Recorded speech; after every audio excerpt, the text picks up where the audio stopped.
everyone! It's another cake order. Ang order nito si Baby Suki natin, si Baby Isay. Ayan, happy birthday sa'yo, baby. 1 years old ka na. Hindi na kita magagawa ng monthly milestone mo dahil ikaw ay 1 years old na. Ayan, happy 1 month sa'yo. Ay, happy 1 year sa'yo. Ayan, 1 month tuloy. So, ayan, siya yung lagi nagpapabawa sa atin ng mga cute na ating milestone. So, ang napili na kanyang mami na kanyang pang 1 year is si Princess Sophia. Ayan, kaya purple ang kanyang color. Ang size niyan is 6x6 na may kasama yung cupcake. So, ayan. Tapos, ilalagay na natin. So, ayan ang kanyang pagka-purple.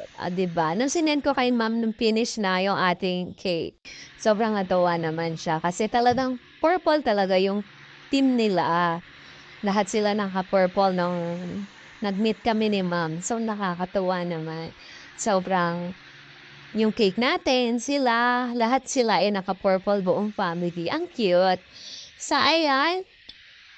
Hindi na natin magagawa ng ating baby ng monthly dahil 1 years old na siya.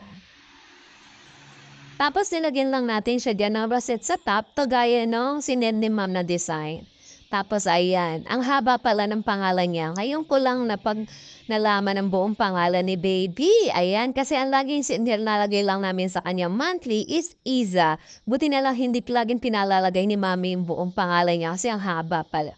So, ayan, si Carlicia Angeli ang kanyang pangalan. So, ayan. So, ayan na ang ating finished look ng cake with cupcake. Ayan yung ating cupcake. Nilagyan lang natin siya ng chocolate ganache bago yung kanyang cream. So, ayan. At yung printed topper na si Princess Sophia. Tapos nilagyan pa lang siya ng sprinkles ng gold. So, ayan na ang kanyang finished look. Ang ating cake. Happy birthday again, baby Isay. Thank you!